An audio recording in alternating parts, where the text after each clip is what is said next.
मिश्रा कुछ करके हैं, उसके बाद रामपाल है, आकांक्षा है, अनुषा गुप्ता है। आइए भाई, गुड इवनिंग अशोक कुमार, मोनिका कुमारी। क्लास स्टार्ट हो चुकी है। एक बार प्लीज लाइव आके बताइए कमेंट करके, ऑडियो वीडियो क्लियर है ना? फिर अपनी आज की क्लास स्टार्ट करें। ऑडियो वीडियो क्लियर है तो प्लीज एक बार बोलिएगा। आ जाइए, क्लास में सब ठीक है ना? Audio video. फिर अपनी आज की क्लास स्टार्ट करें। कल क्लास नहीं हो पाई थी बेटा, कल बहुत ज्यादा फीवर हो गया था। अब जाके आज मुझे थोड़ा बेटर लग रहा है। अब अपन बढ़िया से अपने एक अच्छी सी एनर्जी के साथ अपनी क्लास स्टार्ट करते हैं। आइए, ठीक है, ओके, क्लास सब कुछ ठीक है। लाइव नहीं आ रहा है? लाइव कैसे नहीं आ रहा है? कमलेश सिंह जी का, कुमकुम सिंह का, यस, ओके, नमस्ते सुरेश, नमस्ते। चलो फिर अपनी आज की क्लास स्टार्ट करते हैं। हम लास्ट क्लास में क्या पढ़ रहे थे? हम पढ़ रहे थे बायोलॉजी के बारे में। साइंस स्पेशल के इस बैच में आपकी केमिस्ट्री की क्लासेस चल रही है और बायो की क्लास चल रही है। फिजिक्स की क्लास शायद आपकी नेक्स्ट वीक से चलने वाली है। ओके मैम, सब कुछ ठीक है? जय राम, जय जय सिया राम। ओके भाई, ओके। हाँ, तो हम पढ़ रहे थे बायोलॉजी के बारे में, और बायोलॉजी यानी कि जीव विज्ञान। बायोलॉजी में हम किसके बारे में पढ़ते हैं? लिविंग्स के बारे में। और लिविंग्स के कुछ कैरेक्टर्स हमने पढ़े थे, जो हम लास्ट क्लास तक कितने पढ़ चुके थे? 7 कैरेक्टर पढ़ चुके थे। कि लिविंग वही है जिसके बॉडी में सेल्स हो, कोशिकाएं हैं। सेल्स के अंदर प्रोटोप्लाज्म होना चाहिए, जीव द्रव्य होना चाहिए। लिविंग वही है जिसके बॉडी में मेटाबॉलिज्म हो। मेटाबॉलिज्म का मतलब चापचय, यानी मेटाबॉलिक रिएक्शंस होनी चाहिए। लिविंग वही है जिसके बॉडी में डाइजेशन हो, रेस्पिरेशन हो, और जिसमें न्यूट्रिशन का प्रोसेस करता हो, जो पोषण की प्रक्रिया करता हो। अब नेक्स्ट लिखेंगे कि लिविंग्स का अगला कैरेक्टर क्या होना चाहिए? लिविंग्स के अंदर एक और मेटाबॉलिक रिएक्शन होती है जिसको हम एक्सक्रीशन के नाम से जानते हैं, जिसको हम उत्सर्जन के नाम से जानते हैं। लिविंग्स का एक नेक्स्ट कैरेक्टर कि लिविंग्स वही होते हैं, सजीव वही होते हैं जिनके बॉडी में एक्सक्रीशन का प्रोसेस होता हो। What is excretion? बात करते हैं, एक्सक्रीशन होता क्या है, उत्सर्जन क्या होता है। ये 8 नंबर का कैरेक्टर है। इसके बाद 2 कैरेक्टर और पढ़ेंगे हम, जो रिप्रोडक्शन करता है और लिविंग्स का एक पर्टिकुलर लाइफ स्पैन होता है। उसके बाद इनके कैरेक्टर्स खत्म हो जाएंगे। फिर हमारा आज इंट्रोडक्शन वाला पार्ट खत्म हो जाएगा। फिर हम आज फर्स्ट चैप्टर स्टार्ट करेंगे, राइट? चलो, तो एक्सक्रीशन क्या होता है? आपको याद है लास्ट क्लास में हमने पढ़ा था कि लिविंग्स के बॉडी में मेटाबॉलिक रिएक्शंस होती हैं। मैंने कहा था कि हमारे बॉडी में या कोई भी एक लिविंग बॉडी है, उसमें एक दिन में बहुत सारी केमिकल रिएक्शंस होती हैं। इन सारी केमिकल रिएक्शंस को एक साथ मिला लो तो हम उनको क्या बोलते हैं? उनको हम मेटाबॉलिज्म या मेटाबॉलिक रिएक्शंस का नाम देते हैं। उन्हीं केमिकल रिएक्शंस में से एक केमिकल रिएक्शन होती है हमारे बॉडी में एक्सक्रीशन की, यानी कि हम एक्सक्रीट करते हैं। एक्सक्रीट का मतलब होता है रिमूव करना, किसी भी चीज को रिमूव करना। अब एक्सक्रीशन का मीनिंग क्या है? यहां पर हमारे बॉडी में जब एक दिन में इतनी सारी केमिकल रिएक्शन होती है, तो इन केमिकल रिएक्शंस में कुछ अच्छे प्रोडक्ट बनते हैं और कुछ क्या होते हैं? हार्मफुल प्रोडक्ट बनते हैं। फॉर एग्जाम्पल, मान लो 2 यहाँ पे रिएक्टेंट थे, 2 अभिकारक थे, A+B।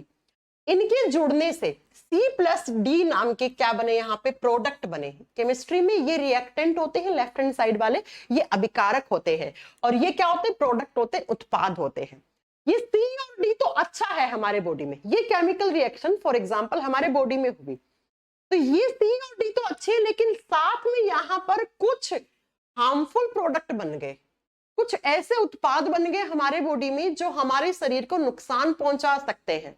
अब इन हार्मफुल प्रोडक्ट को आप क्या करोगे? अपने बॉडी से रिमूव करोगे, इन्हें बाहर निकालोगे, और इसी रिमूव करने की प्रोसेस को ही हम क्या कहते हैं? एक्सक्रीशन कहते हैं, उत्सर्जन कहते हैं। एक्सक्रीशन भी एक बायोलॉजिकल प्रोसेस है जो सारे के सारे लिविंग्स में होती है, और इन लिविंग्स में एक्सक्रीशन के प्रोसेस में क्या होता है? Removal of waste product from human body, from any living body is known as excretion. Excretion क्या है? वो एक जैविक प्रक्रिया जिसमें किसी भी जीव के शरीर में जो भी हानिकारक पदार्थ बने हैं, ऐसे हानिकारक पदार्थ जिसकी जरूरत उस लिविंग बीइंग को नहीं है, उस लिविंग को नहीं है, तो उनको बाहर निकालने की जो जैविक प्रक्रिया है, उसी को हम क्या कहते हैं?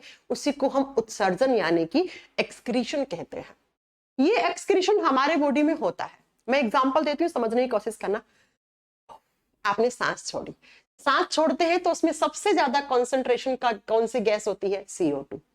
ये CO2 हमारे बॉडी में किसी काम की नहीं है। आप सोचिए, अगर कार्बन डाइऑक्साइड काम की होती तो हम हमारे शरीर में उसको नहीं लेते क्या?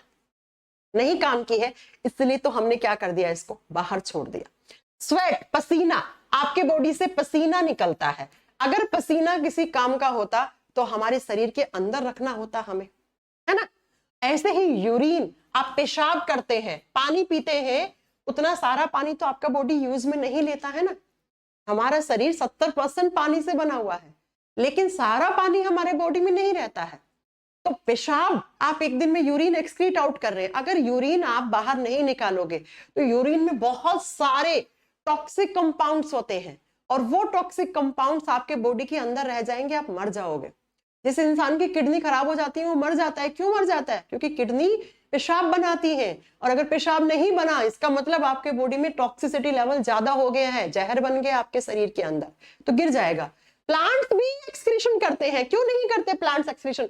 आप देखना, प्लांट को सुबह सुबह पे एक्सपेरिमेंट करना, सुबह सुबह पेड़ पौधों के नीचे जाते हो तो छोटी छोटी पानी की बूंदें आप गिरती रहती हैं आपके ऊपर। किसी पेड़ को ऐसे हिलाना, हिलाओगे तो आपके ऊपर छोटी छोटी वाटर वेपर गिरती है, छोटी छोटी पानी की बूंदें गिरती है। पानी की बूंदें क्यों गिरती है? पानी की जरूरत होती है किसी भी प्लांट को, लेकिन वो प्लांट के अंदर पानी ज्यादा हो जाता है, एक्सेस वाटर हो जाता है, और उसी एक्सेस वाटर को प्लांट बाहर निकालता है। किसी प्लांट को काटते हो तो लैटेक्स, एक रबर जैसा पदार्थ निकलता है, गोंद मिलता है, गोंद हो गया, लैटेक्स हो गया, ये सब एक्सक्रीटरी कंपाउंड है प्लांट के।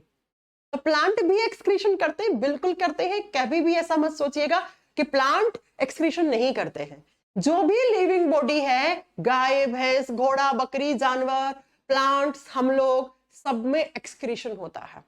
क्यों होता है? क्योंकि लिविंग्स अगर एक्सक्रीशन नहीं करेंगे, उनके बॉडी में हार्मफुल प्रोडक्ट्स इतने जम जाएंगे, इतने टॉक्सिक कंपाउंड्स जम जाएंगे कि एक दिन उनकी डेथ हो जाएगी वो लिविंग मर जाएगा उससे।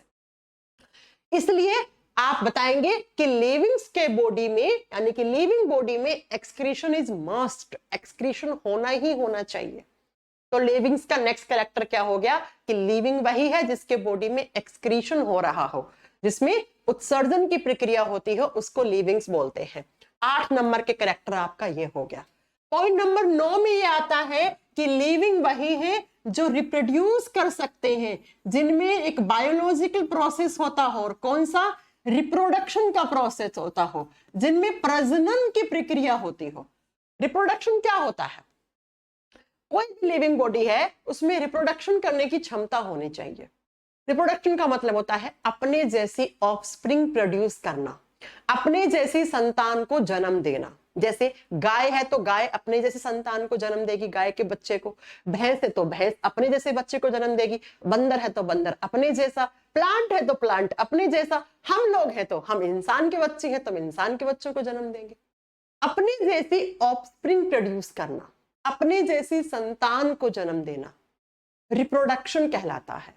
और लिविंग्स का मस्ट का मतलब होता है बहुत जरूरी, मतलब लिविंग्स का सबसे अच्छा कैरेक्टरिस्टिक्स होता है रिप्रोड्यूस करना। ये पेन है, ये नॉन लिविंग है, ये रिप्रोडक्शन की प्रोसेस नहीं कर सकता, लेकिन मैं लिविंग हूं तो मेरे में रिप्रोडक्शन की प्रोसेस होगी। ऐसे ही जितने भी आपके आसपास लिविंग्स हैं उन सब में अपने जैसी संतान बनाने की क्षमता होती है, मतलब दे कैन बी रिप्रोड्यूस, वो रिप्रोड्यूस कर सकते हैं, वो अपने जैसी संतानों को जन्म दे सकते हैं। क्यों? क्योंकि उनमें एक बायोलॉजिकल प्रोसेस होता है। और कौन सा बायोलॉजिकल प्रोसेस? रिप्रोडक्शन का। अब आप में से कुछ महानुभव होंगे, वो दिमाग लगाएंगे कि मैम जन्म तो सिर्फ लड़कियां देती हैं बच्चों को। अरे भाई, लड़कियां अकेली थोड़ी ना बच्चा पैदा कर देती हैं। जब तक मेल गैमेट फीमेल बॉडी में नहीं आएगा तब तक लड़कियां अकेली थोड़ी ना बच्चे को जन्म दे देंगी। तो रिप्रोडक्शन के लिए अगर सेक्सुअल रिप्रोडक्शन हो रहा है तो वह मेल और फीमेल दोनों मस्ट है, दोनों चाहिए। तो ये एक भानुभव कमेंट भी कर रहे हैं, मैम इसका मतलब लड़के तो लिविंग का नहीं होते हैं, लड़के लिविंग नहीं होते, वो रिप्रोडक्शन नहीं कर सकते। अरे बिना लड़कों की मेल गैमेट स्पर्म्स के बिना कोई भी जाइगोट प्रोड्यूस नहीं हो सकता, कोई भी बच्चा नहीं बन सकता है। ठीक है, तो थोड़ा बहुत साइंस का लॉजिक लगा के कमेंट करा करें। तो रिप्रोडक्शन भी एक प्रोसेस होता है, एक बायोलॉजिकल प्रोसेस है, जिसके थ्रू कोई भी लिविंग है वो अपना आगे से आगे वर्चस्व बनाने रखने के लिए। अगर सोचो रिप्रोडक्शन नहीं हो रहा होता तो आज हमारी इंसानों की प्रजाति खत्म हो चुकी होती, जिराफ खत्म हो गए। जिराफ क्यों हो गए खत्म? क्योंकि जिराफ को आगे से आगे रिप्रोड्यूस करने की क्षमता, रिप्रोडक्शन का प्रोसेस उनका गायब होने लग गया। इतने कम जिराफ बचे कि रिप्रोडक्शन की प्रोसेस ही नहीं कर पाए वो, और प्रोसेस नहीं कर पाए तो देखो आज संतान गायब हो गई, जिराफ गायब हो गए, है ना। वो इंडेंजर्ड स्पीसीज बन के एक्सटिंक्ट स्पीसीज बन चुका है। इसीलिए मैं आपको कह रही हूं कि रिप्रोडक्शन लिविंग्स का मस्ट, यानी मस्ट का मतलब मस्ट, बहुत ही महत्वपूर्ण एक यहां पर उनका लक्षण बनता है। तो इस तरीके से आपने 9 कैरेक्टर पढ़ लिए लिविंग के, और 10वां कैरेक्टर ये है। आगे पढ़ाऊंगी मैं रिप्रोडक्टिव सिस्टम, मेल फीमेल का अलग अलग होता है, सारा कुछ पढ़ाऊंगी मैं, अभी सिर्फ हम इंट्रोडक्शन पढ़ रहे हैं। नेक्स्ट आता है 10वां साइंस कहती है, बायोलॉजी कहती है कि कोई भी लिविंग बॉडी है उसका पर्टिकुलर एक लाइफ साइकिल है। क्या है? उसका एक जीवन चक्र है। जीवन चक्र का मतलब है जब से उसका जन्म हुआ और जब तक वो मरेगा नहीं, उसके बीच का जो दौरान है उसको लाइफ स्पेन कहा जाता है, उसको जीवन चक्र कहा जाता है। शायद आपने एक कहावत सुनी है, जो आया है वो जाएगा इस दुनिया से, है ना। बिल्कुल सही बात है। देखो कुछ कुछ कहावतें ऐसी बनी हुई होती है जिनके पीछे 100% साइंस का लॉजिक होता है ना। इसीलिए इसी चीज के पीछे भी देखो साइंस कहती है जो लिविंग है वो आज आया है तो वो ऐसा नहीं है कि परमानेंट ही वो रह जाएगा, वो अमर हो जाएगा, नहीं, एक लाइफ साइकिल है। उस लाइफ साइकिल के दौरान वो रहेगा और एक दिन उसको चला जाना है। अब ये ह्यूमन बॉडी की लाइफ साइकिल किस तरीके से काम करती है तो मैं आपको यहाँ पे बताना चाहूंगी कि देखिए जैसे कैसे बने ह्यूमंस। एक फर्टिलाइज्ड एग यानी कि एक अंडा था, उसको निषेचित किया एक स्पर्म सेल ने, एक शुक्राणु कोशिका ने, तो यहां से एक जाइगोट बना। जाइगोट से धीरे धीरे धीरे पूरा 9 महीने में ये फीटस यानी कि छोटा शिशु बन के तैयार हुआ। फिर उसका जन्म हुआ। जन्म होता है तो हम उसको क्या बोलते हैं? बेबी बोलते हैं। फिर थोड़ा सा और बड़ा हो गया 7-8 साल का तो हम क्या बोलते हैं? चाइल्डहुड स्टेज में है, बाल्य अवस्था में है। फिर वो अपनी अडल्ट स्टेज में आता है, उसकी प्यूबर्टी ये शुरू होके खत्म होती है तो वो अडल्ट हो जाता है, और देन वो धीरे धीरे बूढ़ा होता है, ओल्ड एज स्टेज में आता है, और उसके बाद यहाँ पर उसकी डेथ हो जाती है। तो ये यहां से लेकर यहां तक का पूरा साइकिल है, इसी को ही लाइफ साइकिल या इसी को ही जीवन चक्र या लाइफ स्पेन कहा जाता है, जो हर एक लिविंग के लिए अलग हो सकता है। जैसे कछुआ है वो 300 साल तक जिंदा रहता है। हम लोगों की साइंस कहती है कि अगर आप एक नॉर्मल ह्यूमन बीइंग हैं, आपको कोई खतरनाक बीमारी नहीं हुई है, तो आप 70 से 80 साल तो मिनिमम आप सरवाइव करोगे ही करोगे। अब इसका मतलब ये नहीं 70-80 साल में आप दारू पी लो और बहुत गंदी गंदी अपने अंदर आदतें अपना लो तो भाई 30-40 में भी मर सकते हो आप, है ना। हार्ट अटैक आके या दारू पीने से आपका दिमाग फेल हो सकता है, तो आप 30 में भी मर सकते हो। लेकिन साइंस कहती है हेल्दी इंसान, हेल्दी का मतलब जिसको किसी भी प्रकार का कोई किसी भी तरीके की कोई लस्ट नहीं है, कोई लत नहीं है, या किसी भी टाइप का कोई खतरनाक बीमारी नहीं है, तो वो 70-80 साल तक तो जिंदा रहने का उसको हक है ना। तो ये लाइफ साइकिल पर्टिकुलर एक लिविंग का होना ही होना चाहिए। प्लांट्स का भी होता है, आपने देखा होगा कि कोई एक पौधा था वो 20 साल पुराना हो गया, अब धीरे धीरे धीरे उसकी जड़ें खत्म होने लगी, सूखने लग गया है, वो गिर गया किसी दिन। आपने अपने घर में कुत्ता पाल रखा है तो कुत्ते भी मतलब मैक्सिमम 8-10-12 साल तक जिंदा रहते हैं। बिल्ली का भी एक लाइफ स्पेन है। यानी कि जितने भी लिविंग बॉडी है इस धरती के ऊपर उनका एक लाइफ साइकिल है और उसके बाद उनको चले जाना है, उनको मर जाना है। ठीक है बच्चा, तो ये सारे 10 कैरेक्टर थे लिविंग्स के जो आपने पढ़ लिया है, और यहां पर आके आपको समझ में आ गया कि बायोलॉजी में हम किसके बारे में पढ़ते हैं? हम लिविंग्स के बारे में पढ़ते हैं। और लिविंग्स के कैरेक्टर, अब अगर कोई आपसे पूछ ले कि चलो मुझे ये बताओ कि लिविंग्स यानी सजीव हम किसको बोलते हैं, तो आप लोग बता दोगे कि नहीं बता दोगे? कमेंट करके मुझे बताओ। मैम लैपटॉप का साइट क्या है? अभी रुक जाइए यार, अभी जहां से पढ़ रहे हो वहां से पढ़ो, काहे को बार बार आकाश इतना कमेंट कर रहे हो। हाँ जी सौम्य, मैंने आपके क्वेश्चन का आंसर कर दिया है। अब मुझे ये बताओ कि यहां तक की क्लास में आपको ये समझ में आया ना कि लिविंग्स के कैरेक्टर्स क्या क्या होना चाहिए, किसको बोलते हैं लिविंग्स हम, और लिविंग्स के बारे में पढ़ाई हम साइंस की जिस ब्रांच में करते हैं, जहां पर हम डिटेल में पढ़ते हैं लिविंग्स के बारे में, उसी को हमने क्या बोला है? उसी को हमने बायोलॉजी बोला है, उसी को हमने जीव विज्ञान बोला है। तो यहां तक हम लिविंग्स का इंट्रोडक्शन पढ़ रहे थे और शायद आपको समझ में आ गया होगा। अब बात करते हैं, थोड़ा सा आगे चलते हैं कि ये बायोलॉजी की ब्रांचेस कितनी होती है। इसका मतलब मैम हम बायोलॉजी की जिस भी ब्रांच में पढ़ेंगे हम वहां पर सिर्फ और सिर्फ हम किसके बारे में बात करेंगे? हम लिविंग्स के बारे में बात करेंगे। लिविंग्स के अलावा बायोलॉजी में कोई बात हो ही नहीं सकती है। ना मैं करने वाली हूं, ना आप सुनने वाले हो। अब बात ये आती है कि बायोलॉजी की कितनी ब्रांचेस हैं। तो यहां पर मैं आपको बता दूं, बायोलॉजी की बहुत सारी ब्रांचेस होती हैं।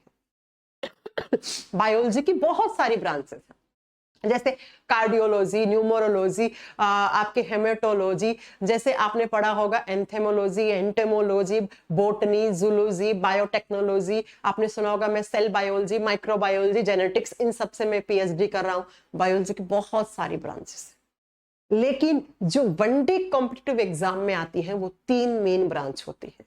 कौन कौन सी? एक नंबर पे आती है जूलॉजी। यहां से कुछ क्वेश्चन बनेंगे। जूलॉजी, जू का मतलब होता है एनिमल्स, एनिमल्स का मतलब होता है जानवर, और ओलॉजी का मीनिंग होता है टू स्टडी। बायो की वो ब्रांच जिसमें हम किसके बारे में? जानवरों के बारे में स्टडी करते हैं, उसे हम जंतु विज्ञान कहते हैं। कौन सा विज्ञान? जंतु विज्ञान, zoology, to study about animals, जानवरों के बारे में अध्ययन करना, जानवरों की कैरेक्टरिस्टिक्स के बारे में पढ़ाई करना, जंतु विज्ञान है, जूलॉजी है। और दूसरा आता है बोटनी। बोटनी का मतलब होता है वनस्पति विज्ञान। वनस्पति, आपके चारों तरफ के जितने भी ग्रीन प्लांट्स है, जितने भी हरी आपको वनस्पति दिख रही है, इसमें हम किसके बारे में स्टडी करेंगे? प्लांट्स के बारे में। अब प्लांट्स के बारे में क्यों स्टडी करोगे? क्योंकि प्लांट्स में तो क्या है? लिविंग्स है। थोड़ी देर पहले यही तो पढ़ाया था मैंने, प्लांट्स क्या है? लिविंग्स है। और तीसरा जो हमें पढ़ना है दैट इज माइक्रोबायोलॉजी। ये तीनों ब्रांच आपको डिटेल में पढ़नी है बच्चों, बहुत ध्यान से सुन लीजिएगा। माइक्रो का मतलब होता है माइक्रोब्स, माइक्रोब्स का मतलब होता है सूक्ष्म जीव। इतने सूक्ष्म, इतने छोटे कि जो आपको नेक्ड आई से नहीं दिखते हैं, जो नग्न आंखों से नहीं दिखते हैं, जिनको देखने के लिए इलेक्ट्रॉन माइक्रोस्कोप चाहिए, जैसे बैक्टीरिया, जैसे वायरस, जैसे फंगस, कवक, ये सब क्या होते हैं? जैसे प्रोटोजोवा, ये सब होते हैं माइक्रोब्स। माइक्रोब्स का मतलब होता है इतने सूक्ष्म जीव जिनको देखने के लिए इलेक्ट्रॉन माइक्रोस्कोप लेके घूमना पड़ेगा आपको। इस कमरे में अनगिनत बैक्टीरिया, वायरस हो सकते हैं, प्रोटोजोवा हो सकते हैं, लेकिन मुझे नहीं दिख रहे हैं। लेकिन मैं यहीं पर इलेक्ट्रॉन माइक्रोस्कोप लगाकर देखूंगी तो मुझे दिख सकते हैं बैक्टीरिया। तो बैक्टीरिया भी लिविंग होते हैं, लास्ट क्लास में मैंने पढ़ाया था। तो बायोलॉजी की वो ब्रांच जिसमें हम एनिमल्स के बारे में पढ़ेंगे, दैट इज जूलॉजी।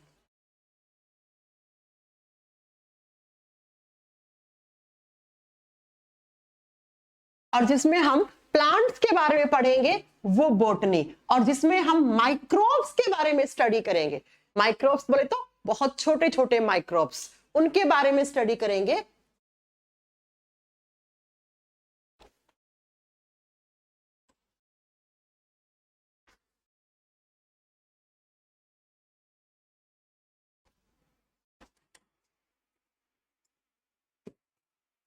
समझ में आ गया आपको? तो बायोलॉजी की ये 3 मेन ब्रांच है जिसपे हमें स्टडी करनी है, जिसको हम सिलेबस में, इसी से सिलेबस है, ये पूरा सिलेबस आपका। अब एक बात ध्यान से सुनना, वनडे कॉम्पिटिटिव एग्जाम में 70 से 80% जूलॉजी से क्वेश्चन आते हैं, 70 से 80% हमें जूलॉजी पढ़नी है, बाकी के 15 से 20% में आपको ये पढ़नी है। और जो बचा हुआ है इसमें तो मुश्किल से मुश्किल 5-6 क्लास में आपका माइक्रोबायोलॉजी कंप्लीट हो जाता है। ठीक है, बात समझ में आ गई? अब नेक्स्ट जो यहां से क्वेश्चन आता है वो इनके फादर से आते हैं कि who is the father of zoology. जंतु विज्ञान के जनक कौन है, मतलब वो महान साइंटिस्ट कौन है जिन्होंने सबसे पहले इस ब्रांच पे काम किया।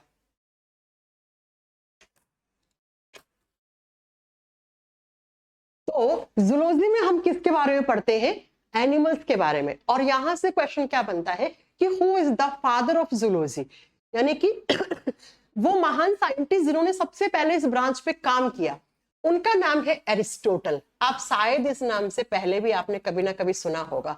एरिस्टोटल, जिनको हिंदी में हम अरस्तु कहते हैं, अरस्तु को हम फादर ऑफ क्या बोलते हैं? जूलॉजी बोलते हैं। अब क्यों बोलते हैं? कुछ ना कुछ तो बड़ा काम किया होगा, मैं आपको दिखाना चाहूंगी, अगर अरिस्टोटल नहीं होते तो ये आज मैं भी शायद बायोलॉजी के टीचर नहीं होती, कोई और सब्जेक्ट पढ़ा रही होती। ये रहे महान साइंटिस्ट आपके अरिस्टोटल, इनसे ही पूरा बायोलॉजी बना है, इनसे ही यही ब्रांच जूलॉजी बायोलॉजी पूरा इनसे ही बना। अब इन्होंने क्या किया था कि इनको हमने फादर ऑफ जूलॉजी कहा। इन्होंने सबसे पहले एक बुक लिखी थी, ये बुक का नाम एसएससी अक्सर एग्जाम में पूछता है बच्चा, ठीक है, किताब का नाम अक्सर एग्जाम में पूछ लिया जाता है। अब अरिस्टोटल ने कौन सी बुक लिखी, तो इनकी बुक का नाम था हिस्टोरिया ऑफ एनिमेलिया। हिस्टोरिया, किताब का नाम आपको इंग्लिश में ही याद करना है, हिंदी मीडियम वालों सुन लो, ठीक है। हिस्टोरिया ऑफ एनिमेलियम, एनिमेलियम ये इनकी किताब का नाम था, हिस्टोरिया ऑफ एनिमेलियम। अब एनिमेलियम का मतलब यहाँ पे एनिमल से है। इन्होंने एक किताब बनाई और जिस किताब में अलग अलग एनिमल के अलग अलग कैरेक्टरिस्टिक्स के बारे में पढ़ाया और उस किताब के अंदर लिखा। अब देखो, गाय के अलग कैरेक्टर्स हैं हम लोगों से, बंदर के अलग हैं, है ना, भैंस के अलग हैं, ऊंट के अलग हैं, तो अलग अलग इतने सारे लिविंग्स, इतने सारे एनिमल्स, इन सब पे रिसर्च करके और एक बुक में उसको लिख दिया, उनके कैरेक्टरिस्टिक्स लिख दिए। इतना बड़ा काम किया, इसलिए हम अरिस्टोटल को क्या बोलते हैं, फादर ऑफ जूलॉजी, और एज वेल एज इनको फादर ऑफ बायोलॉजी भी कहा जाता है। अरिस्टोटल जी को हम फादर ऑफ बायोलॉजी भी कहते हैं और फादर ऑफ जूलॉजी भी कहते हैं। दूसरे आते हैं बोटनी में। बोटनी के फादर कौन है, तो बोटनी के जब फादर की बात करते हैं तो बोटनी के फादर हैं यहां पर थियोफ्रेस्टिस, नाम है थियोफ्रेस्टिस। हिंदी मीडियम वाले बच्चों को मैं एक बात बता देती हूं यहां पर कि बच्चों कोशिश करना कि जो साइंटिस्ट के नाम है और जो किताबों के नाम है वो इंग्लिश में ही याद करो, क्योंकि एग्जाम में भी इंग्लिश में ही आता है। थियोफ्रेस्टिस जी को हमने फादर ऑफ बोटनी बोला, वनस्पति विज्ञान के जनक। क्यों, क्योंकि इन्होंने भी एक बुक लिखी थी जिस बुक का नाम था Historia of plantarum, Historia of plantarum. और इस किताब में इन्होंने क्या लिखा, प्लांट्स की मॉर्फोलॉजी के बारे में स्टडी की और स्टडी करके प्लांट्स के कैरेक्टरिस्टिक्स के बारे में लिखा, पेड़ पौधों के लक्षणों पर अध्ययन किया और उनके लक्षणों को इस किताब में लिखा। इसलिए हमने इनको बोल दिया फादर ऑफ बोटनी, यानी कि इन्होंने तो बोटनी को जन्म दिया है। फादर किसको बोलते हैं, जो जन्म देता है, जैसे आपके भी फादर होंगे, उन्होंने आपको जन्म दिया। जन्म देने का मतलब ये नहीं, जन्म तो मां ने दिया, लेकिन बिना मेल गैमेट की सेल्स के बिना आप थोड़ी ना पैदा हो चुके हो। इसीलिए जो बोटनी के फादर है वो थियोफ्रेस्टिस है। ये सीपीओ में पूछा हुआ क्वेश्चन, ये यहाँ से क्वेश्चन आ जाता है, साइंटिस्ट के नाम वगैरह से क्वेश्चन आ जाता है, आपको याद करना पड़ेगा। तीसरे आते हैं माइक्रोबायोलॉजी। मैंने कहा ना, वो ब्रांच जिसमें हम माइक्रोब्स के बारे में स्टडी करते हैं। अब माइक्रोब्स भी लिविंग है भाई, बैक्टीरिया भी लिविंग है, प्रोटोजोआ भी लिविंग है, लास्ट क्लास में मैंने आपको पढ़ाया था। वो बात अलग है कि वो इतने छोटे हैं, इतने छोटे हैं कि आप उनको नग्न आंखों से नहीं देख सकते, लेकिन है तो लिविंग ना, तो पढ़ना तो पड़ेगा ही आपको उनके बारे में कि साइंस क्या कहती है, लिविंग वही जिसका बॉडी सेल से बना हुआ। बैक्टीरिया में सेल होती है, बिल्कुल होती है सेल, तो सेल से बना है तो लिविंग तो बोलना पड़ेगा। तो साइंस की हमने बायो की एक अलग ब्रांच बना दी जिसमें हम इन माइक्रोब्स के बारे में पढ़ेंगे। और ये माइक्रोब्स ना हम लोगों को बीमारियां देते हैं, हम लोगों को क्या देते हैं, बीमारियां देते हैं। तो यहाँ पे हम बीमारी वाला चैप्टर पढ़ेंगे, बैक्टीरिया के बारे में पढ़ेंगे, वायरस के बारे में पढ़ेंगे, प्रोटोजोआ के बारे में पढ़ेंगे, वर्म्स के बारे में पढ़ेंगे यहाँ पर हम। तो इस ब्रांच के अंदर हम किसके बारे में, माइक्रोब्स के बारे में स्टडी करते हैं। माइक्रोब्स का मतलब होता है सूक्ष्म जीव, इतने सूक्ष्म कि जिनको देखने के लिए हमें क्या चाहिए, इलेक्ट्रॉन माइक्रोस्कोप चाहिए। अब जब माइक्रोबायोलॉजी के फादर की बात आती है तो बच्चों यहां पर आपको 3 नाम याद करने हैं। माइक्रोबायोलॉजी का कोई एक फादर नहीं है, इसके 3 जनक हैं। अब आपको ऑप्शन से आंसर करना पड़ेगा, इन तीनों में से जो भी ऑप्शन होगा वही आपका सही आंसर आ जाएगा। कौन कौन फादर है, 1 नंबर पे फादर आते हैं एंटोनी वॉन ल्यूवेनहॉक, लिखिएगा एंटोनी वॉन ल्यूवेनहॉक।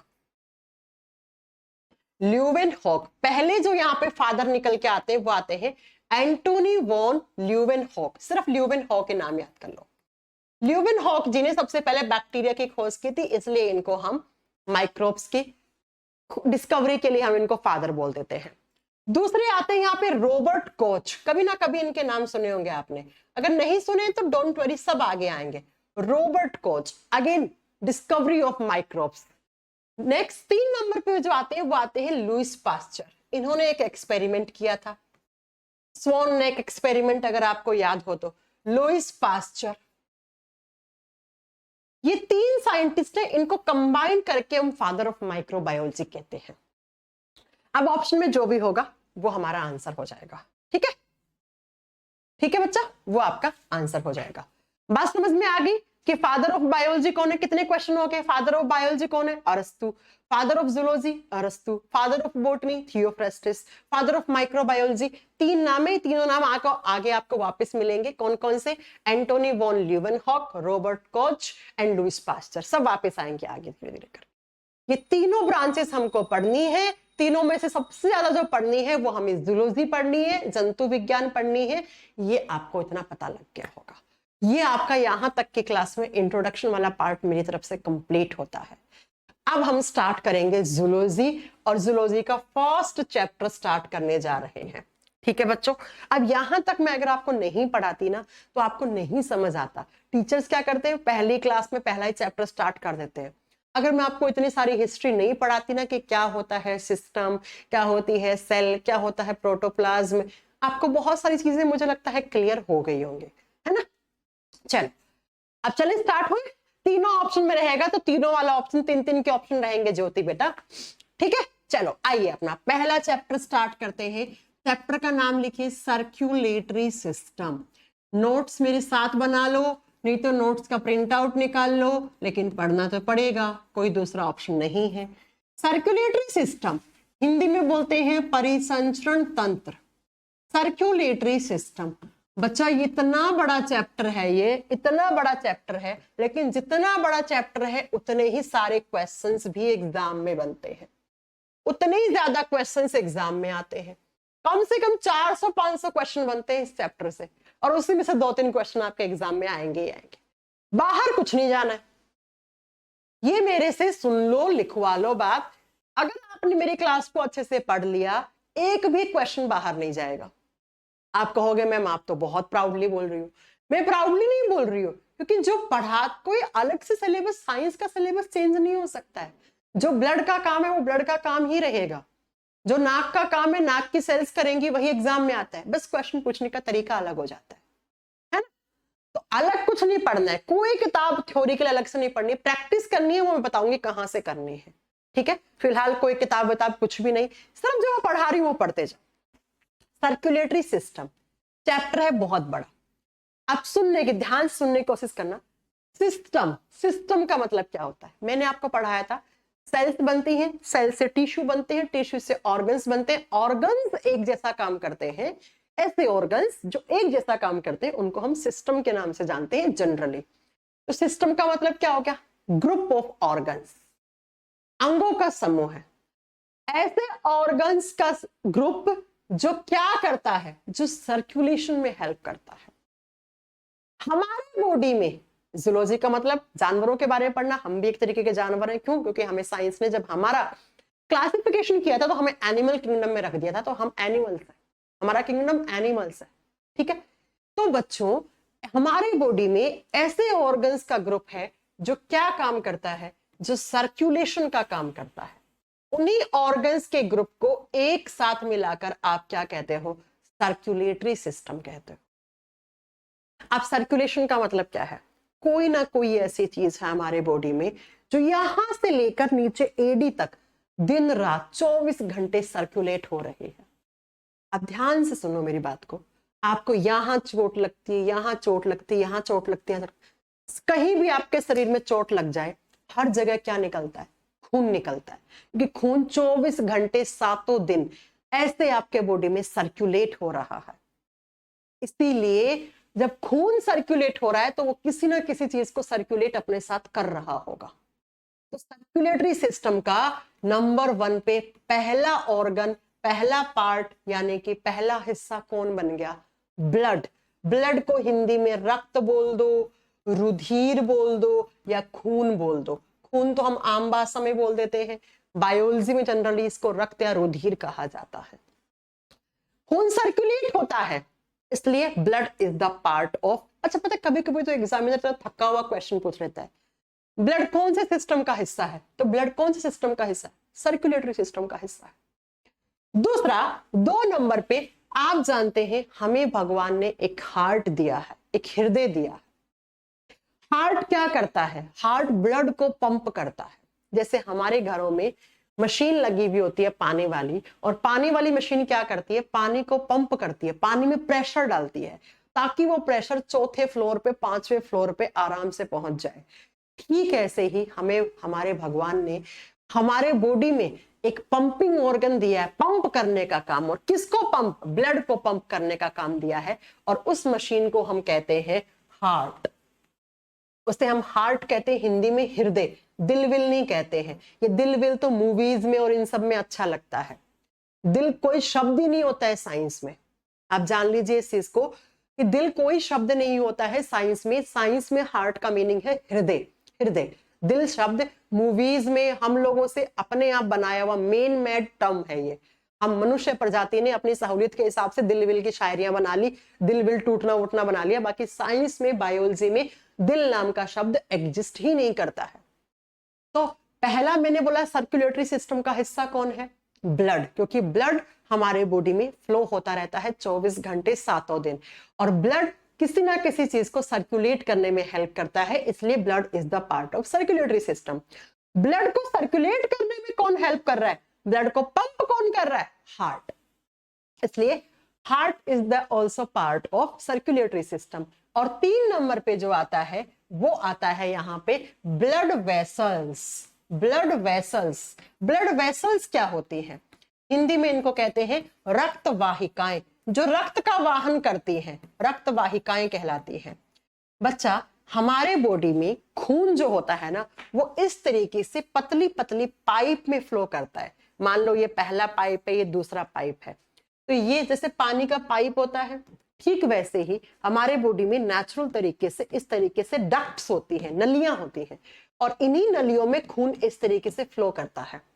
तो इन डक्ट्स को, इन नलिकाओं को क्या कहते हैं, रक्त नलिकाएं या रक्त वाहिकाएं या ब्लड वेसल्स कहते हैं। तो अगर ब्लड वेसल्स नहीं होती तो ब्लड फ्लो नहीं हो पाता। तो सर्कुलेशन में हेल्प कर रही है, किसके सर्कुलेशन में, ब्लड के सर्कुलेशन में। कौन हेल्प कर रही है, ये पतली पतली पाइप। इसलिए ब्लड वेसल्स भी किसका हिस्सा है, सर्कुलेटरी सिस्टम का हिस्सा है। और 4th नंबर पे जो आता है, शायद आपने नाम नहीं सुना होगा, आज पहली बार सुन रहे होंगे, लिम्फ। और लिम्फ को हिंदी में लसिका कहा जाता है। खून जैसा ही हमारे बॉडी में एक और लिक्विड होता है, खून लाल होता है और वो ट्रांसपेरेंट कलर का होता है, इतना सा ही फर्क है। बाकी जैसे जैसे खून काम करता है वैसे वैसे लिम्फ भी काम करता है। आपने बहुत बार देखा होगा कि कभी कभी हमें चोट लगती है, स्किन छिल जाती है ना, तो खून नहीं आता, लेकिन एक ट्रांसपेरेंट कलर का लिक्विड सा निकलता रहता है, दैट इज लिम्फ। जैसे खून काम करता है वैसे ही लिम्फ भी काम करता है। तो ये 4 पार्ट जो है ये सर्कुलेटरी सिस्टम का हिस्सा है, ये हमारे बॉडी में सर्कुलेशन में हेल्प करते हैं। अब किस किस के सर्कुलेशन में कैसे, वही तो हमें आगे पढ़ना है। तो अगर आपसे एग्जामिनर ने पूछ लिया कि सर्कुलेटरी सिस्टम कौन कौन से ऑर्गन से बने हुए हैं, तो आपको ये चारों आंसर करके आना है। और सर्कुलेटरी सिस्टम वो ऐसा सिस्टम जो सर्कुलेशन में हेल्प करता है। और सिस्टम का मतलब क्या हो गया, ग्रुप ऑफ ऑर्गन्स। अब ये ऑर्गन्स, इन ऑर्गन्स के ग्रुप को हम क्या बोलेंगे, इनको एक साथ मिलाकर हम सर्कुलेटरी सिस्टम का नाम देते हैं, क्योंकि ये सर्कुलेशन में काम कर रहा है। अब बात नेक्स्ट ये आती है कि who is the father of circulatory system. सबसे पहले कौन महान साइंटिस्ट है जिन्होंने सर्कुलेटरी सिस्टम के बारे में बताया। Father of circulatory system Hindi medium में लिखेंगे, परिसंचरण तंत्र के जनक कौन है। जैसे हमने बायोलॉजी के फादर पढ़े, जूलॉजी के पढ़े हमने, है ना, ऐसे ही बच्चा एक साइंटिस्ट है जिनका नाम है विलियम हार्वे। विलियम हार्वे बहुत बार पूछा, बीपीएससी के एग्जाम तक पूछा हुआ क्वेश्चन है। विलियम हार्वे जी को हम फादर ऑफ सर्कुलेटरी सिस्टम कहते हैं। क्यों? क्योंकि इन्होंने सबसे पहले बताया था किस तरीके से हमारे बॉडी से खून हमारे हार्ट में जाता है, हार्ट से हमारे ऑर्गन्स के बीच में जाता है।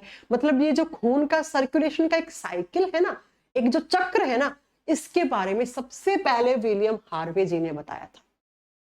इसलिए हम कहते हैं विलियम हार्वे को फादर ऑफ सर्कुलेटरी सिस्टम, परिसंचरण तंत्र के जनक माना जाता है इनको। और जब आप सर्कुलेटरी सिस्टम के बारे में स्टडी करते हो, to study about circulatory system, इसकी स्टडी करते हो, तो बायो में जब भी आप किसी चीज के बारे में डिटेल में पढ़ते हो तो उसको एक ब्रांच बना दिया जाता है। जैसे आप स्किन के बारे में पढ़ोगे तो डर्मेटोलॉजी ब्रांच है, हार्ट के बारे में पढ़ोगे तो कार्डियोलॉजी है, ब्लड के बारे में पढ़ोगे तो हेमाटोलॉजी है। ठीक है, ऐसे ही आप सर्कुलेटरी सिस्टम के बारे में पढ़ते हो तो साइंस का एक ब्रांच है जिसको हम एंजियोलॉजी कहते हैं। एंजियोलॉजी, ओह स्पेलिंग गलत लिख दी मैंने, एंजियोलॉजी, एंजियोलॉजी बायो का वो ब्रांच, बायोलॉजी का वो ब्रांच जिसमें हम सर्कुलेटरी सिस्टम के बारे में, कंप्लीट सर्कुलेटरी सिस्टम के बारे में पढ़ते हैं, उसको हम एंजियोलॉजी कहते हैं। तो आपको ना एग्जामिनर ना इस तरीके से घुमा के क्वेश्चन पूछ सकता है। क्या ये क्वेश्चन पूछ सकता है, मैम ये कमेंट का टाइमर हटाया 30 सेकंड का, मैम कमेंट कैसे भेजे? अच्छा, कुछ वो भी लगा हुआ है क्या? एक बार टेक्निकल टीम इस चीज को देख लीजिएगा ना। देखो, वो ब्रांच जिसमें हम सर्कुलेटरी सिस्टम के बारे में पढ़ते हैं उसको एंजियोलॉजी कहते हैं। मैं ना आपको ऐसी 150 ब्रांचें याद करवाऊंगी। और सीजीएल तो पूछता भी है क्वेश्चन ऐसे। तो सीजीएल में कैसे क्वेश्चन आते हैं? आंखों के बारे में स्टडी करना क्या कहलाता है? फिजिक्स के बारे में स्टडी करना कहना क्या कहलाता है? मिट्टी के बारे में अध्ययन करते तो उस ब्रांच को क्या बोलते हैं? ऐसे आप लिखते जाना नोट्स में, ये सारी आपको याद करनी है। तो वो ब्रांच जिसमें हम पूरा का पूरा सर्कुलेटरी सिस्टम पढ़ते हैं उसको एंजियोलॉजी कहा जाता है। जो लोग एमबीबीएस करने के बाद और आगे पढ़ते हैं ना, ठीक है, जो बीएम वगैरह करते हैं, वो लोग एक ब्रांच में पढ़ते हैं। तो वो कुछ लोगों ने एंजियोलॉजी पढ़ा होता है तो वो आगे चलकर हार्ट सर्जन बन जाते हैं, है ना, या कार्डियोलॉजिस्ट बन जाते हैं। ऐसे ही मैं आपको पूरा आगे पढ़ाने वाली हूँ ऐसे ब्रांचेस के बारे में। ठीक है बच्चा, अब सबसे पहले सर्कुलेटरी सिस्टम में भी हमें चारों पढ़ने हैं। कौन कौन से? हम ब्लड पढ़ेंगे, हम ह्यूमन हार्ट पढ़ेंगे, हम लिम्फ पढ़ेंगे, हम ब्लड वेसल्स पढ़ेंगे। इस सेक्टर में बहुत कुछ नॉलेज मिलने वाली है आपको। एग्जाम में तो काम में आएगा ही आएगा, लेकिन आपको इतनी सारी नई नई बातें सीखने को मिलेंगी ना कि मैम ऐसा भी होता है, अच्छा हमारे बॉडी में हार्ट ऐसा होता है, ऐसा करता है, सब दिखाऊंगी आपको मैं। हार्ट की फोटो, हार्ट की वीडियो सब चला के दिखाऊंगी बोर्ड पे, कैसा होता है हमारा हार्ट, सब कुछ मैं आपको आगे पढ़ाने वाली। अब ये कौन सा बोर्ड खुल गया है?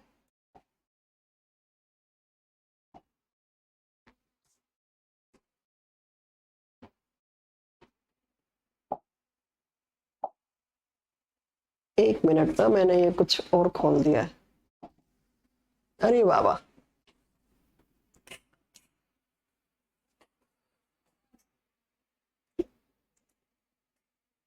एक मिनट, वापस सिस्टम स्टार्ट होता है। हाँ, विलियम हार्वे जी को हम कहते हैं। तब तक मैं आपके कमेंट देख लेती हूँ। मैम वीडियो डाउनलोड का ऑप्शन आ चुका होगा आपकी क्लास में, देखो प्राइवेट सर्वर पर डल गई होंगी तो वहां से वीडियो डाउनलोड हो रहा होगा। अब नहीं हो रहा है तो मुझे लगता है आजकल में हो जाएगा। ओके, अच्छा मुझे ये बताओ, आप लोगों को समझ में तो आ रहा है ना जो मैं पढ़ा रही हूँ? मैं मैम लिम्फ का प्लेट लेते हैं, लिम्फ का प्लेट, मैं समझी नहीं ज्योति आपका क्वेश्चन। लिम्फ जैसे ब्लड है ना वैसे लिम्फ है, बस ब्लड लाल कलर का क्योंकि ब्लड में हीमोग्लोबिन होता है, लिम्फ में हीमोग्लोबिन नहीं होता है, तो ब्लड लिम्फ अपना लाल रंग का नहीं है। ऑब्जेक्टिव में करवाऊंगी नहीं, लेकिन आपको मैं बुक सजेस्ट कर दूंगी तो वहां से आप लेके ऑब्जेक्टिव क्वेश्चंस खुद से लगा सकते हो बच्चा, खुद से लगा सकते हो। ये वाला नोट,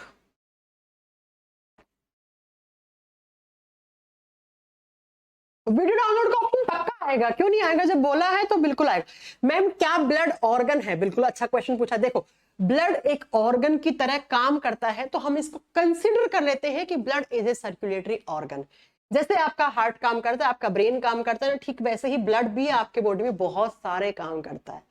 खून के तो बहुत सारे काम होते हैं, इसलिए अगर मैं आपका खून निकाल लूंगी तो आप 2 सेकंड में मर जाओगे, है ना। बहुत अच्छे से समझ में आ रहा है, बहुत बढ़िया,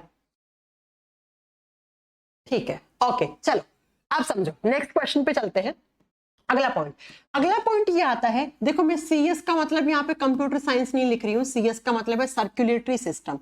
सर्कुलेटरी सिस्टम दो टाइप का होता है, यहां से पक्का एग्जाम में क्वेश्चन बनता है। एक आता है ओपन सर्कुलेटरी सिस्टम, हिंदी में इसको बोलते हैं खुला परिसंचरण तंत्र। क्या बोलते हैं? खुला परिसंचरण तंत्र, ओपन सर्कुलेटरी सिस्टम। और दूसरा आता है क्लोज्ड सर्कुलेटरी सिस्टम। अक्सर एग्जाम में यहां से इनके एग्जाम्पल पूछे जाते हैं। क्लोज्ड सर्कुलेटरी सिस्टम, बंद परिसंचरण तंत्र। दो टाइप का, आपको ये पता लग गया सर्कुलेटरी सिस्टम क्या होता है, सर्कुलेटरी सिस्टम के फादर कौन है, सर्कुलेटरी सिस्टम में हम किसके बारे में पढ़ते हैं, कौन कौन से ऑर्गन्स आते हैं। अब आपको जाना है कि सर्कुलेटरी सिस्टम दो टाइप का होता है, एक ओपन सर्कुलेटरी सिस्टम, एक क्लोज्ड सर्कुलेटरी सिस्टम। बहुत ध्यान से समझना, पहले हम क्लोज्ड पढ़ते हैं। क्लोज्ड सर्कुलेटरी सिस्टम वो सिस्टम होता है जिसमें ब्लड क्लोज होके पैक हो गया, बंद हो गया, और फिर वो घूम रहा है। अब किस में बंद हो गया? डक्ट्स में, नलियों में। ऐसा सर्कुलेटरी सिस्टम जिसमें खून ऐसे पतली पतली नलियों में पैक होके घूम रहा है। कहाँ घूम रहा है? रोड पे नहीं, हमारे बॉडी ऑर्गन्स के बीच में। मैंने कहा ना, कहीं भी चोट लगे खून निकलता। क्यों? कि सारे बॉडी में आपके ब्लड दिन रात ऐसे ट्रांसपोर्ट हो रहा है, इस तरीके से सर्कुलेट हो रहा है। तो ऐसा सर्कुलेटरी सिस्टम जिसमें ब्लड खून पैक होके घूमता है। किसमें पैक होके घूम रहा है? इन नलियों में, इन डक्ट्स में। तो इसको बोलते हैं बंद परिसंचरण तंत्र, क्लोज्ड सर्कुलेटरी सिस्टम। इसका मतलब इस सर्कुलेटरी सिस्टम में ब्लड किस में रहता है? ब्लड वेसल्स में रहता है। और ब्लड वेसल्स का मतलब क्या है? रक्त वाहिकाएं, यानी कि खून का वाहन करने वाली ब्लड वेसल्स में, इन पतली पतली नलियों के अंदर खून एक बॉडी ऑर्गन से दूसरे बॉडी ऑर्गन्स में पहुंचता है। जैसे आपके हाथ पे ये दिख रही है हरे से कलर की कुछ नलियां, ये पाइप है, ये नली है। ये कोई नली आपके हार्ट से आ रही होगी, कोई ब्रेन तक जा रही होगी, कोई किडनी तक जा रही होगी, इसको लेके, खून को लेके। तो अगर मैं इस नली को काटूंगी, ऐसा कुछ करना नहीं है ना, इस चीज को दिल पे लगाना है, दिल होता नहीं है, यानी कि हृदय पे नहीं लगाना है। जब इस नली को काटोगे ना, तभी खून निकलेगा। क्यों? क्योंकि नली के अंदर खून है, पैक होके घूम रहा है। तो इस सर्कुलेटरी सिस्टम को हम क्लोज्ड सर्कुलेटरी सिस्टम कहते हैं। इसी का जस्ट अपोजिट ऐसा सर्कुलेटरी सिस्टम जो ओपन है। ओपन का मतलब ये है कि जिसमें खून ब्लड वेसल्स में नहीं है, सीधा डायरेक्टली ऐसे ऑर्गन्स के बीच में घूम रहा है, ऐसे पैक नहीं हुआ है वो। क्यों? क्योंकि उसमें ब्लड वेसल्स है ही नहीं। तो यहां पे ब्लड वेसल्स होती ही नहीं है, डायरेक्टली खून ऐसे ऑर्गन्स के बीच में फ्लो हो रहा है, ऐसे पड़ा है। और इसका एग्जाम्पल देती हूं, एक तुरंत समझ जाओगे, लड़कियों का फेवरेट कॉकरोच। कॉकरोच को लेना, कॉकरोच को हिंदी में तिल चट्टा कहा जाता है, उसको उल्टा पटकना, और ध्यान से देखोगे ना, बहुत ध्यान से देखना, आपको ऐसे महसूस होगा कॉकरोच का खून ऐसे ऊपर से नीचे आ रहा है, ऐसे ऐसे ऐसे ऐसे ऐसे ऐसे ऐसे। उल्टा पटक के देखोगे, आपको दिख जाएगा। इसका नेक्स्ट एग्जाम्पल आता है ऑक्टोपस। ऑक्टोपस। अगला एग्जाम्पल इंसेक्ट्स। इंसेक्ट्स का मतलब होता है कीड़े मकोड़े, कीट। अगला एग्जाम्पल लिख लो बटरफ्लाई, तितली। बच्चा एग्जाम्पल मेन है, एग्जाम्पल एग्जाम में आते हैं।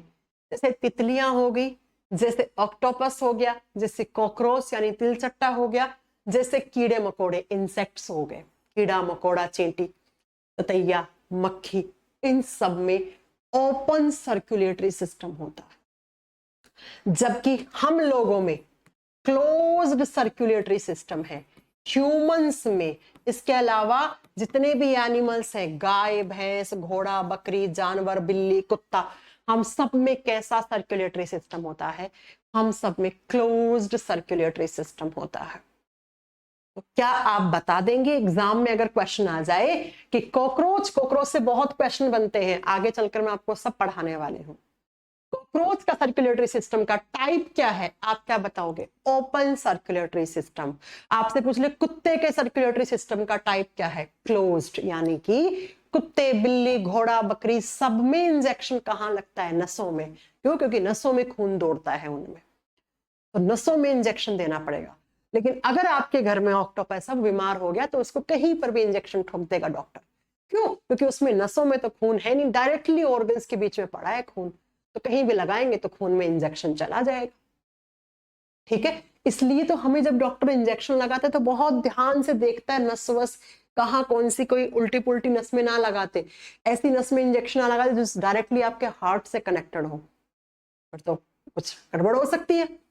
इसलिए ढूंढ के प्रॉपर नस में इंजेक्शन लगाता है वो, क्योंकि नस के अंदर खून है और कोई भी चीज आपको कहीं पहुंचानी है तो खून तो घूम रहा है, तो खून लेके चला जाएगा उस चीज को। समझ में आ गई मेरी बात, है ना? तो सर्कुलेटरी सिस्टम ऐसा सिस्टम, ऐसे ऑर्गन्स का ग्रुप है जो हमारे बॉडी में सर्कुलेशन का काम करता है। और सर्कुलेशन में कौन कौन से ऑर्गन हमें पढ़ने इस चैप्टर में, बताओ कौन कौन से?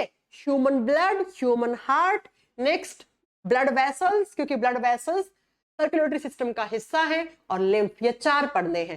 सर्कुलेटरी सिस्टम के फादर कौन है? William Harvey. विलियम हार्वे जी ने सबसे पहले इस ब्रांच पे सबसे ज्यादा काम किया था और सबसे पहले दुनिया के सामने लाके रखा कि किस तरीके से हमारा हार्ट ब्लड को पंप करता है, कैसे वो ब्लड में वापस आता है हार्ट में, फिर कैसे हमारे बॉडी के ऑर्गन्स के बीच में सर्कुलेट होता है। इसीलिए हम विलियम हार्वे जी को फादर ऑफ एंजियोलॉजी या फादर ऑफ सर्कुलेटरी सिस्टम कहते हैं।